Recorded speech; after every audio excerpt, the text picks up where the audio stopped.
Hello and welcome to today's lecture of Introduction to Mechanobiology. In the last class, we had started discussing about the nucleus, which is the centerpiece of the cell and which serves as the signaling point where gene expression is turned on during processes like differentiation. So, we had started discussing about the structure of the nucleus, and in this context we had introduced you have proteins or lamins which are intermediate filament proteins, which serve, and these lamins are part of the LINC complex. LINC stands for linker of nucleoskeleton and cytoskeleton. So, in the nucleus has two membranes, inner nuclear membrane and outer nuclear membrane. Underneath the inner nuclear membrane, you have these networks of two lamins, lamin networks, lamin AC and lamin B. B can be either B1 or B2, and AC is because of splice variant of the lamin A gene. And outside, outside you have the cytoskeletal network through which you have connections through the nesprins. So, this establishes the direct connection between outside the nucleus and inside the nucleus. So, lamins not only bind to the heterochromatin,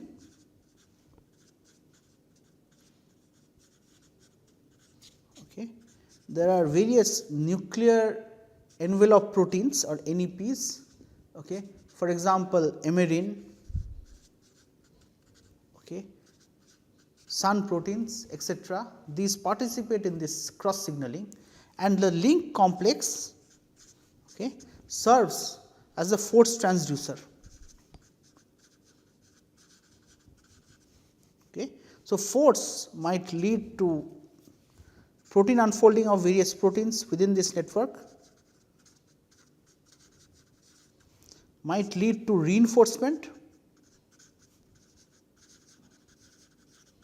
of lamina, or lead to chromatin stretching.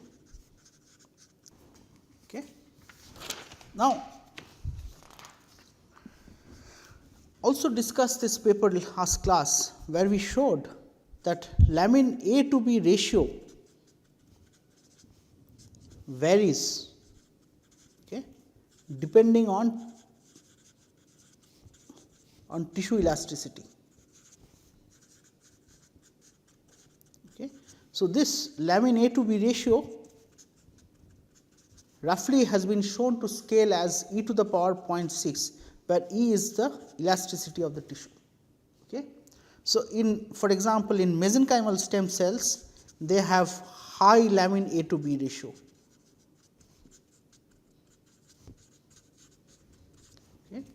In muscle cells, muscle or heart or lung, you have moderate levels of lamin A to B ratio, while in brain cells, neuronal cells, you have low. And here when I say low, there is A to B ratio is less than 1. The other aspect which I introduced in last class was that lamin phosphorylation scales inversely with stiffness.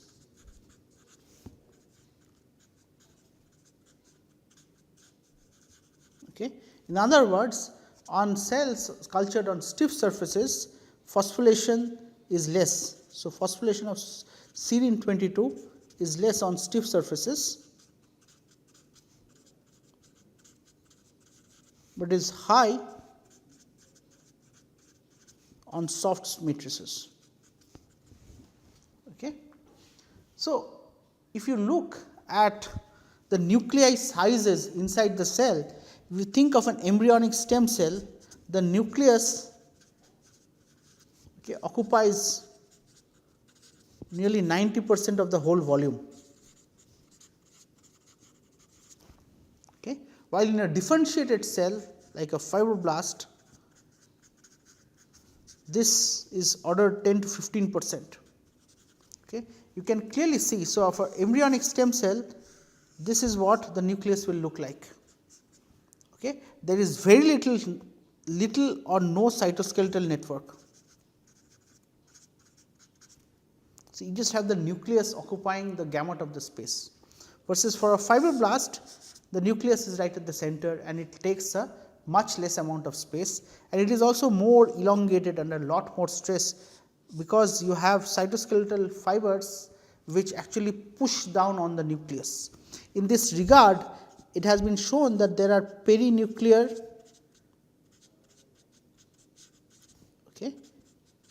actin caps which push the nucleus down. Okay. So, in terms of deformability of the nucleus, one would imagine that deformability, nuclear deformability,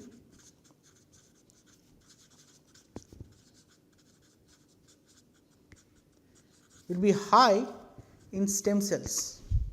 Okay.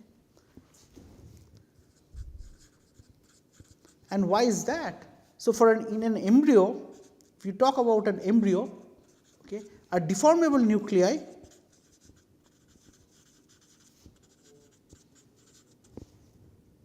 could contribute, could actually migrate much faster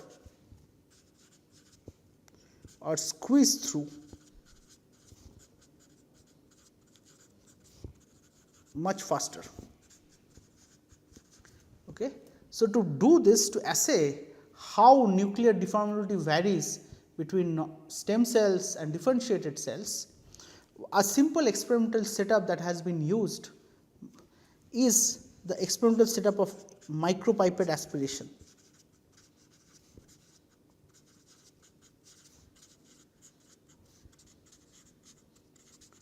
Okay. So, what you do is you have a cell, if this is your cell with the nucleus, you put a pipette, a micropipette, and you expose this cell to a step jump in pressure. This is a pressure difference. So, this is equivalent of sucking on a cell. So, what you will have is, as time goes on, the cell and the nucleus, so their cell will have a shape like this, and the nucleus will also deform in this kind of configuration. Okay. So, what you can track is this length of the cell and this length that the nucleus has entered into the micropipette. Okay. So, this is ideally if the nuclei was more deformable. Okay. So, what you should have is, when you suck, just like the cytoplasm will move in, the nucleus will also move in. Now, what the group has tracked this deformability as a function. So, you can track the ratio of Ln by Lc as a function of differentiation. Okay. So, what has been shown is as a function of differentiation. So, initially, so Ln by, and you are plotting Ln by Lc here. So, at early times, so when it was in pluripotent state, this ratio is as high as 0.9, but this drops rapidly as the cell starts to differentiate, and at large time points, let us say order 8 days, this ratio drops to as little as 0.2. So, this demonstrates that the nucleus stiffens as it differentiates. So, if a nucleus stiffens as it differentiates, what is the link on cell migration? Okay. So, ideally a soft nucleus should mean that a cell is more invasive. Okay. So, why? Because in 3D matrices, when cells are migrating, the cell has to squeeze through the pores in the matrix. So, if the matrix is very dense, it is very difficult for the nucleus to be squeezed. Okay. So, there has been seminal study by Friedel and Wolf, and then they showed that when a cells migrate through matrices, so what they did was they tracked cell migration through collagen gels of increasing concentration.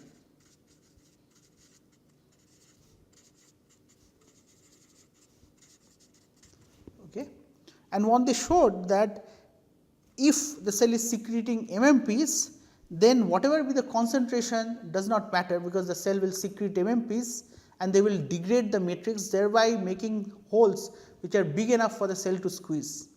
However, in the presence of MMP inhibitors, so GM6001 is broad spectrum MMP inhibition. Okay. So, then you have a drop in migration speed.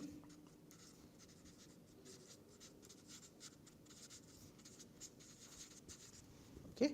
And for pores, okay, which are smaller than 10% of undeformed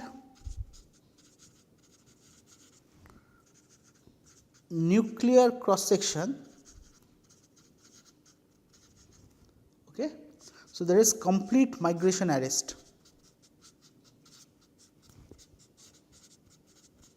meaning that cells are completely stuck. Okay. So, this limit the authors named as the nuclear deformation limit.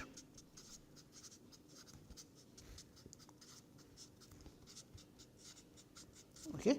So, in other words, a nucleus cannot be deformed to below 10% of its original undeformed cross sectional area. Okay. So, consistent with this, if you think of leukocytes or dendritic cells, their nuclei, okay, do not express lamin AC. Okay. So, this makes the nuclei more deformable, so that leukocytes can go all over the place within the tissue. Okay. So, this suggests that there is a relationship between lamin levels, which dictates its nuclear stiffness, and this impacts its migration ability. Okay. So, to test this, so I will discuss this paper. Okay.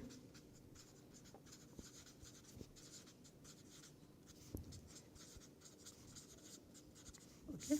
So, what these authors did, okay, was took cells, okay, 3 different types of cells, A549, okay, mesenchymal stem cell, and U251.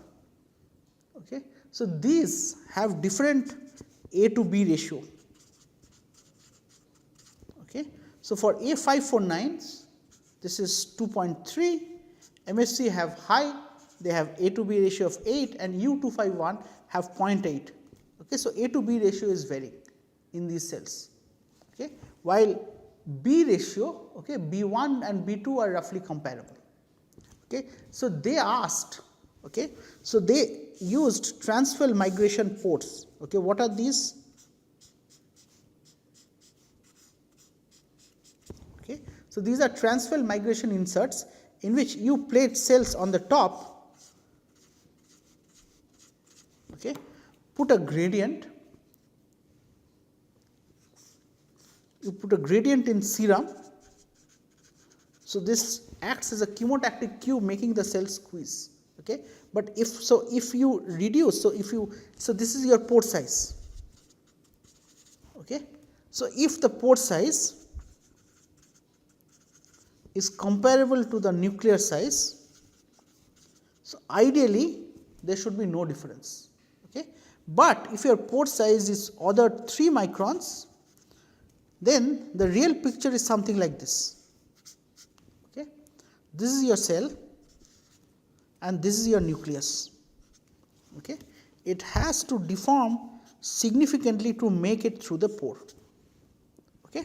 So, what they counted was they plated the same number of cells on top. So, this is your top of your ports and this is the bottom of your ports. Okay. And then they asked that how many were the number of cells at the bottom. Okay. And what they found was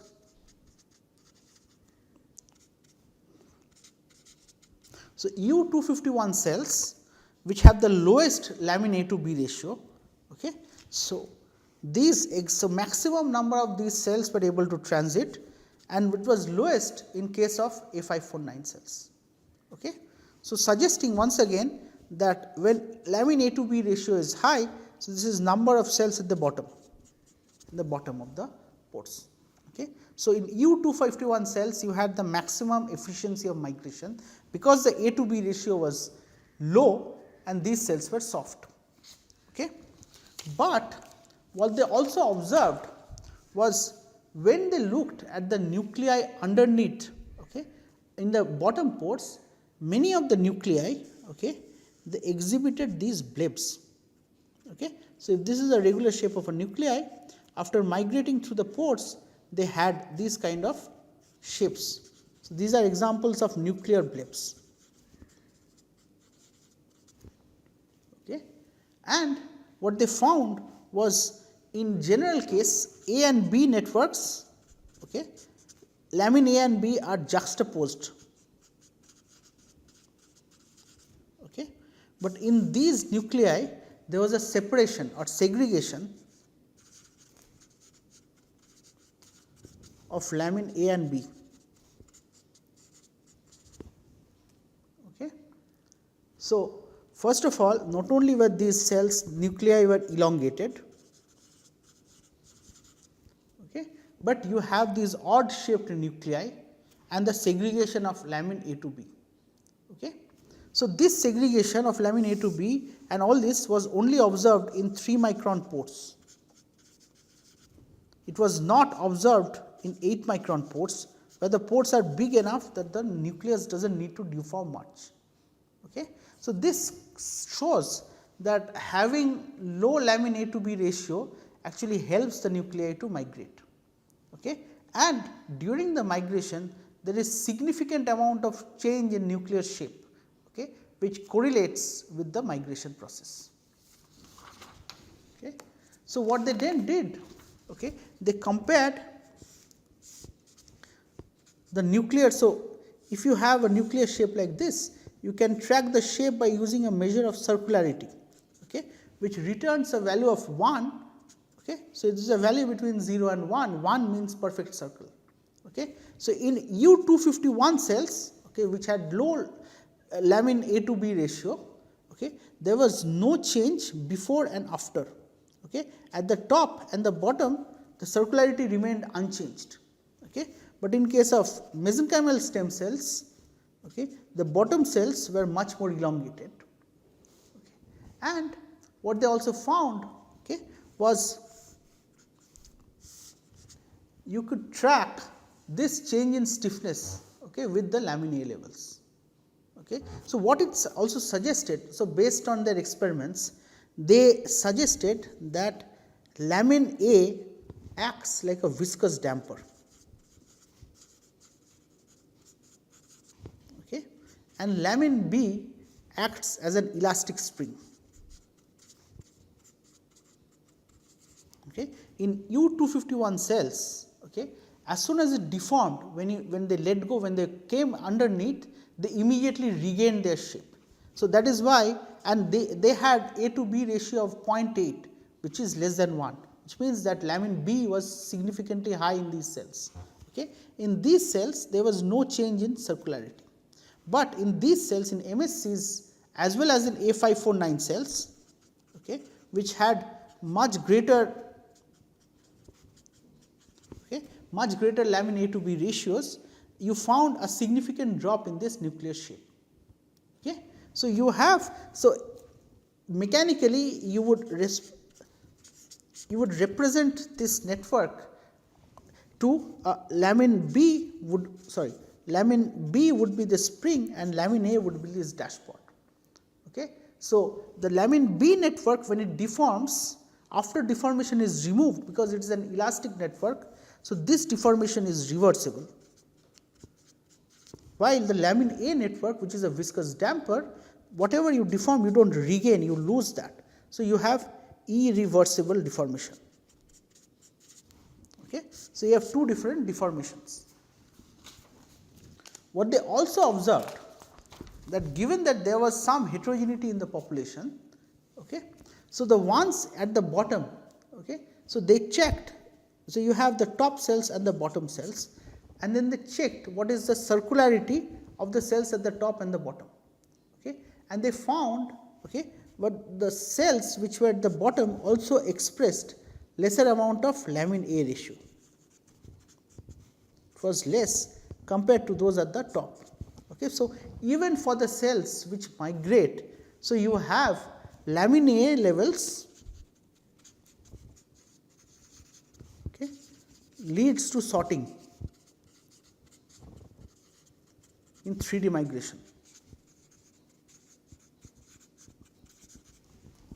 Okay. So, you would see that there is a greater amount of lamin A in the cells which remained at the top or were unable to migrate compared to the cells which did migrate to the bottom. Okay. But there is one cost of low lamin A levels. What they found was in the cells which exhibited less amount of lamin A expression, okay, when there was low lamin A expression, these cells also had a tendency to apoptose after they migrated. Okay. And this, they did this assay by probing the caspase 3, cleaved caspase 3, okay, the proportion of cells which had positive cleaved caspase 3. So, suggesting that while lamin A is needed, low lamin A enhances migration, but this migration induced stress, okay, you have migration induced stress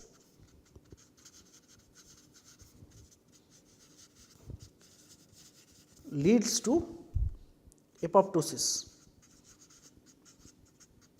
okay, suggesting that the lamin A not only is needed for lower lamin A is needed for deformability, but lower lamin A makes the cells more susceptible to cell death. So, lamin A has a protective role, it protects the nuclear from damage.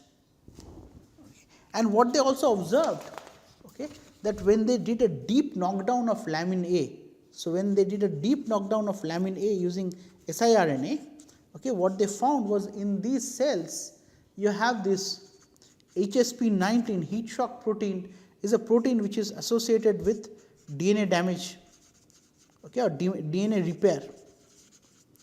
Okay.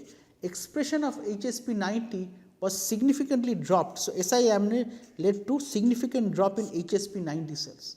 So, these cells can not only will have more amount of DNA damage, but they lose the ability to rescue themselves. Okay. So, this shows that you have a relationship that lower lamin A leads to more migratory potential,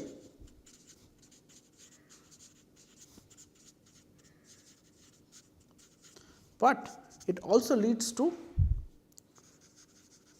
more death, okay, due to stress.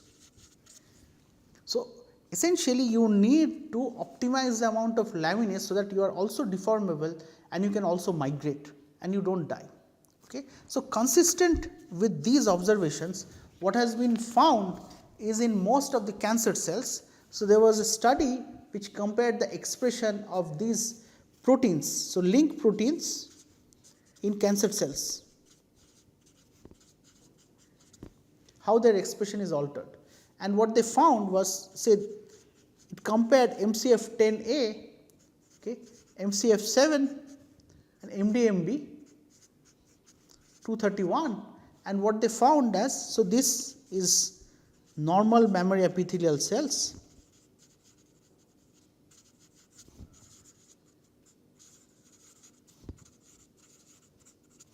okay. This is not non-metastatic and this is highly metastatic. And what they found was, as the cells became more and more metastatic, the LINC protein expression was going down, and these included SUN1, SUN2, Nesprin 2 and lamin AC. Okay. So, expression of all these proteins was going down. Now, even though this expression might go down, just nuclear softening may not be sufficient for having the cells to migrate. So, you still require, given that the nucleus is so huge, you require additional forces on the nucleus to deform. Okay. So, there was a study which recently demonstrated that myosin 2B is required for nuclear translocation.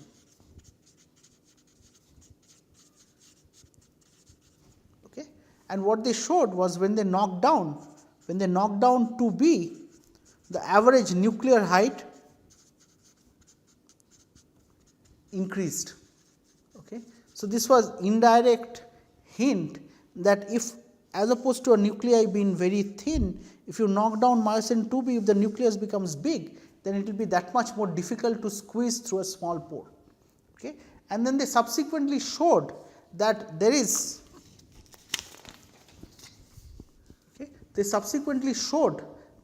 accumulation of, so if a cell is migrating, so they used a variety of pillars, okay, where the spacing was reduced, okay, and they tracked the cell migration against an EGF gradient, okay, and then they showed that whenever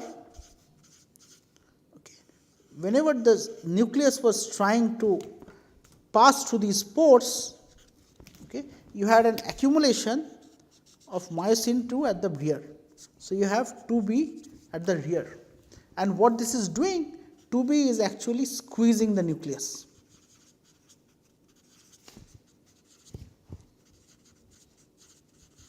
Okay.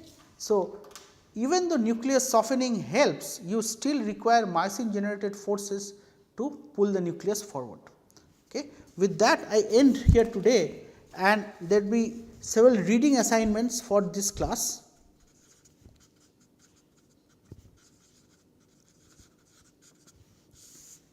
Okay.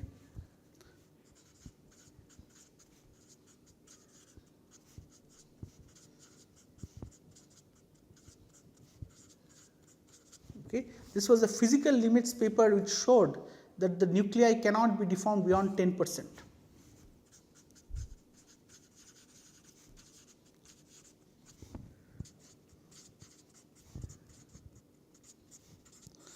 This was the paper which I discussed today just now,